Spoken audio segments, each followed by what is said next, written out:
Hola, hola, ¿cómo están? Bueno, en este video vamos a estar iniciando una serie de videos que van a tratar sobre la farmacología infecciosa. Entonces, vamos a hablar entonces de las generalidades. Bueno, para empezar tenemos que tener en cuenta qué es un antibiótico. Un antibiótico Eh, propiamente dicho, le llamamos a las sustancias producidas por especies de microorganismos. Ahí entonces, ¿qué es lo que entra dentro de este concepto? Sustancias entonces producidas por bacterias, hongos, actinomicetos, etcétera. ¿Qué hacen estas sustancias? Son capaces de inducir la muerte o detener el crecimiento de una población microbiana. Como ejemplo de un antibiótico tenemos la penicilina. Acá tenemos que tener en cuenta, bajo este concepto, tenemos que los antibióticos, propiamente dicho, le llamamos a los que son de origen natural. Por otro lado, tenemos los antimicrobianos o quimioterápicos, que ya es un concepto un poco más amplio. Para esto, entonces decimos que los antimicrobianos o quimioterápicos son sustancias sintetizadas por métodos de laboratorio capaces de inducir la muerte o detener el crecimiento de una población microbiana. Acá como ejemplo le tenemos a las sulfas. Entonces, acá lo que tenemos que diferenciar es de que antibióticos le llamamos a las sustancias de origen natural y ya los que son semisintéticos y sintéticos entonces ya lo agrupamos ya directamente como antimicrobianos. Bueno, y tenemos varias formas de clasificarlos a estas sustancias. Bueno, tenemos primero según el origen. Según el origen tenemos entonces naturales, semisintéticos y sintéticos. Dentro de los naturales, que como estuvimos hablando, ahora son sintetizados por organismos vivos, tenemos como ejemplo la penicilina y el cloranfenicol. Dentro de los semisintéticos tenemos entonces antimicrobianos que fueron obtenidos a través de la modificación química de antibióticos naturales. Ahí tenemos el ejemplo de la ampicilina. Y por último tenemos los sintéticos, que son generados mediante síntesis química, por ejemplo la sulfa. Otro criterio de clasificación es según la actividad que tienen estos antimicrobianos y pueden ser entonces bacteriostáticos, bactericidas o bacteriolíticos. Le llamamos bacteriostáticos aquellos que inhiben el crecimiento del microorganismo. Por ejemplo, las tetraciclinas. Después vamos a estar ahondando un poco más en cada grupo. Pero, ¿qué es lo importante de esto? Los bacteriostáticos entonces no matan una población, sino que más bien es como que pausan el crecimiento y la proliferación de la colonia, y de esta manera entonces le da un poco de tiempo al organismo como para que el sistema inmunológico le pueda atacar y entonces eliminarlo. Pero también tenemos los bactericidas. Los bactericidas sí, ellos matan a los microorganismos sin necesidad de destruirlos o lisarlos completamente. En este caso tenemos como ejemplo la streptomicina. Dentro de ese mismo grupo de los que matan a los microorganismos tenemos los bacteriolíticos. Los bacteriolíticos matan a los microorganismos por lisis. Ese es el caso de los beta-lactámicos. Los beta-lactámicos lo que hacen es destruir la pared celular de los microorganismos. Entonces, de esta manera lisan entonces a la bacteria. Bueno, según la cinética de acción, entonces esa es otro tipo de clasificación. Tenemos de que se les puede dividir en los que son concentración dependiente, tiempo dependiente, y hay otros que tienen como una cinética de acción mixta, que son concentración y tiempo dependiente. Bueno, vamos a hablar primero de los antibióticos que son tiempo dependientes. Bueno, ¿de qué trata este tipo de antibióticos? Es que la acción bactericida está relacionada con el tiempo durante el cual la concentración excede la concentración inhibitoria mínima. Este es un concepto nuevo que enseguida les explico un poquito a qué se refiere. Su actividad no aumenta al incrementarse la droga por encima de la concentración inhibitoria mínima. Bueno, entonces acá, como les dije, hay un concepto nuevo que es la concentración inhibitoria mínima, ¿sí? Cuando hablamos de concentración inhibitoria mínima, hablamos de la mínima concentración de antimicrobiano que es capaz de producir muerte en las bacterias. Entonces, eso sería la concentración inhibitoria mínima de un antimicrobiano, ¿sí? Entonces, ¿qué es lo importante? ¿Por qué es tan importante este concepto? Porque para cada droga, para cada antimicrobiano, hay que justamente identificar esa concentración mínima. Bueno, entonces en este caso, en los antibióticos tiempo dependientes, la acción bactericida está relacionada con el tiempo en que la concentración excede la concentración inhibitoria mínima. Y su actividad no aumenta al incrementarse la droga por encima de este parámetro. Por otro lado, tenemos los antibióticos de concentración dependiente, en donde la velocidad y la magnitud de la acción bactericida va a aumentar proporcionalmente al incrementarse las concentraciones de la droga por encima de la concentración inhibitoria mínima. Bueno, les vamos a mostrar un poquitito esto.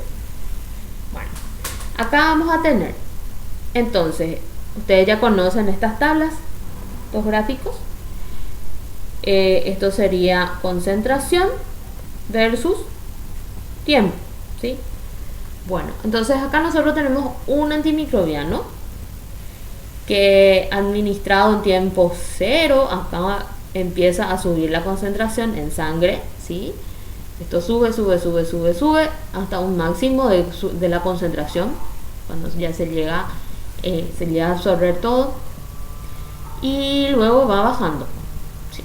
Bueno, entonces nosotros tenemos que lo que es la concentración inhibitoria mínima de este antimicrobiano se llega entonces a una concentración de 3, más o menos, vamos a decir, ¿sí?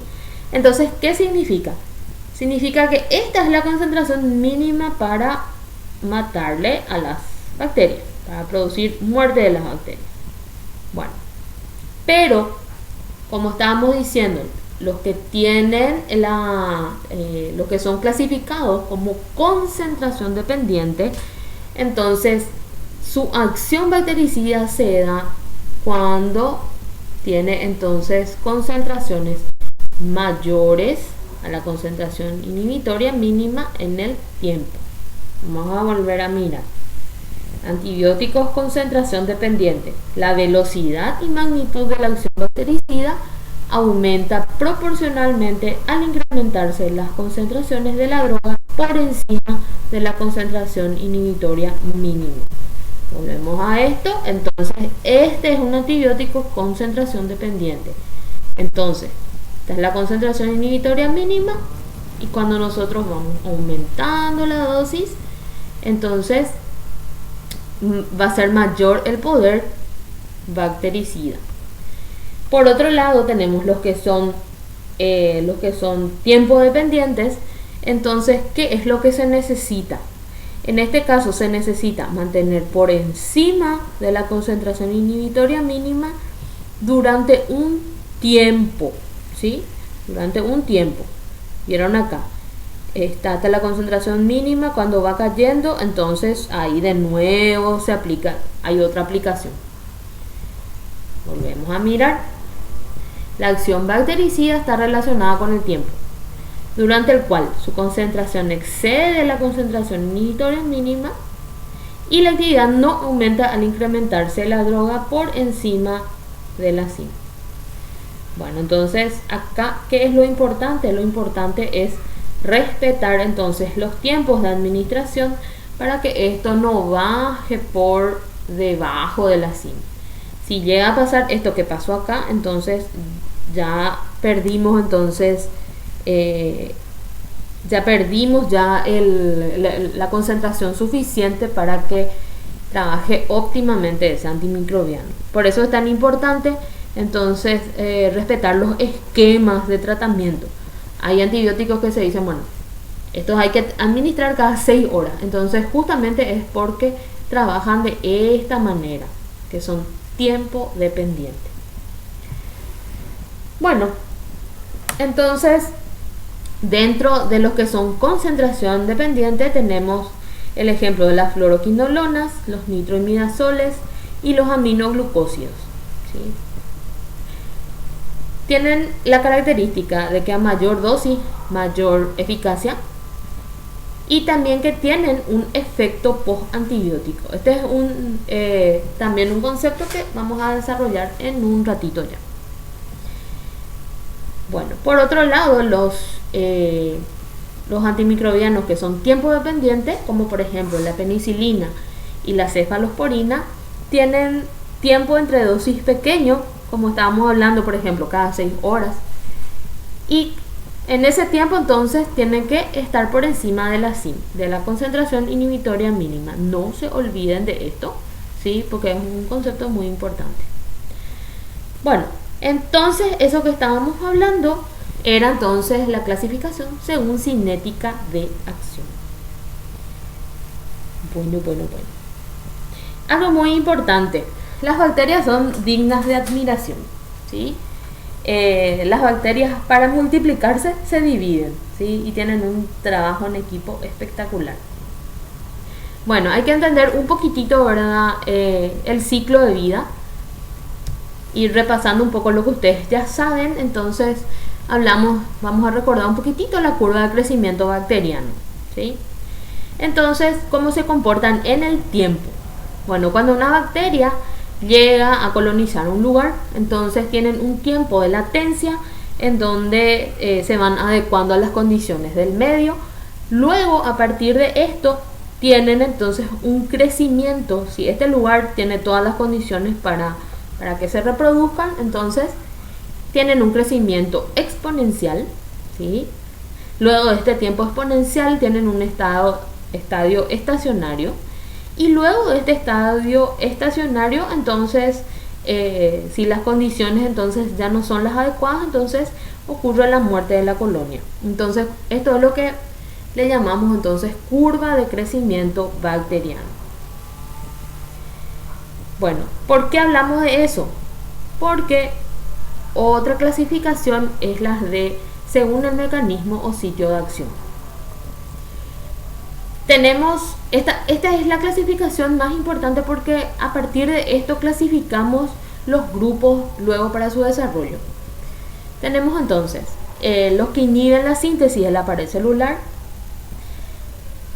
los que inhiben las funciones de la membrana celular, los que inhiben la síntesis de proteínas, los que inhiben la síntesis de ácidos nucleicos y los que inhiben las vías metabólicas de la bacteria.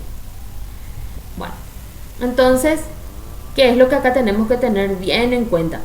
Tenemos que recordar la estructura de una bacteria, ¿sí? Entonces acá tenemos acá esquemáticamente una bacteria y tenemos que recordar de que según su característica, si es que es gram positivo o gram negativo, entonces se va a ver, ¿verdad? Si es que tiene pared celular, en el caso de las bacterias gram positivas, y en el caso de las bacterias gram negativas vamos a ver que va a tener una doble membrana. Bueno, entonces ese es un sitio para antimicrobianos. Otros sitios entonces son otras partes de las bacterias, como ser el ribosoma y ser, por ejemplo, también lo que es los materiales genéticos. Entonces, ¿qué es lo que nosotros vamos a ir desarrollando de acuerdo a qué es lo que nosotros vamos a ir desarrollando? Vamos a ir desarrollando entonces de acuerdo a dónde actúan los antimicrobianos, entonces los representantes más utilizados. Eso es lo que vamos a hacer. Bueno, siguiendo con la clasificación, tenemos el espectro. Le llamamos espectro a la población de gérmenes que es sensible a un antimicrobiano. Y de acuerdo a esto, entonces tenemos los que son de amplio espectro, y dentro de esto tenemos antimicrobianos que llegan a afectar a gram positivos, gram negativos, también a algunos hongos y parásitos. Dentro de antimicrobianos de amplio espectro tenemos las tetraciclinas y el cloranfenicol. Luego tenemos los que son de reducido espectro, y luego ahí tenemos antimicrobianos que afectan solamente a una población limitada. Por ejemplo, las penicilinas. Las penicilinas, como actúan sobre la pared celular de las bacterias, entonces su espectro va a estar bastante reducido, porque solamente va a afectar a las bacterias que tienen pared celular. Por eso dice que, dentro del ejemplo están las penicilinas, que actúan básicamente sobre gram positivos y algunas gram negativas, y también algunas piroquetas, pero es bastante reducido su espectro. Luego tenemos las que son de espectro ampliado, en donde, como el caso de la penicilina, que tenía un espectro reducido, pero al hacerle una modificación química a la molécula, entonces nace otra que es semisintética. Y entonces ahí hablamos, ¿verdad?, de que la modificación química aumenta el espectro entonces de la molécula. Y ahí tenemos otro ejemplo que es la amoxicilina, pariente de la penicilina, solamente que ya con modificaciones. Bueno, tenemos acá dos conceptos muy importantes que ya estuvimos conversando un poquitito. Lo que es la concentración inhibitoria mínima, que corresponde a la menor concentración de antimicrobiano que inhibe el crecimiento bacteriano luego de 18 a 24 horas de incubación, ¿sí? Entonces eso sería sería el concepto entonces de concentración inhibitoria mínima. Luego tenemos concentración bactericida mínima, que es la menor proporción también de antimicrobiano que mata a un 99.9% de la población bacteriana. Muy importante. Y por último tenemos el efecto post-antibiótico. ¿Qué entendemos por efecto post-antibiótico? A la persistencia del efecto lesivo para las bacterias, a pesar de que la concentración del antimicrobiano en el medio cultivo es menor que la concentración inhibitoria mínima. O sea que, dicho en otras palabras, la concentración de antimicrobiano ya no se encuentra, se encuentran concentraciones demasiado mínimas, pero el efecto continúa. Entonces, se dice que el fármaco se concentra y permanece, pero dentro del microorganismo, no en sangre, ¿sí? Bueno, entonces ahí tenemos, esta es una propiedad que no todos los antimicrobianos poseen. Entonces, un ejemplo, ¿verdad?, de un antimicrobiano que posee es los aminoglucósidos, que tienen un efecto post-antibiótico de 8 horas aproximadamente. Y como les decía, ¿verdad?, esto en caso, ¿verdad?, de otros antimicrobianos no tienen esta propiedad. Como por ejemplo los beta-lactámicos. Los beta-lactámicos no tienen propiedad de efecto post-antibiótico. ¿Y esto por qué nos importa? Porque a partir de esto, de conocer esto, entonces podemos determinar las pautas de administración, o sea, la terapéutica. Y bueno, hasta aquí llegó video. Vamos a seguir desarrollando en próximas clases. Vamos a hablar no termina todavía la parte de generalidades. Vamos a ir viendo qué pautas uno tiene en cuenta para elegir un antimicrobiano. Vamos a hablar un poquitito de resistencia y después ya empezamos a hablar de los grupos. Bueno, muchas gracias.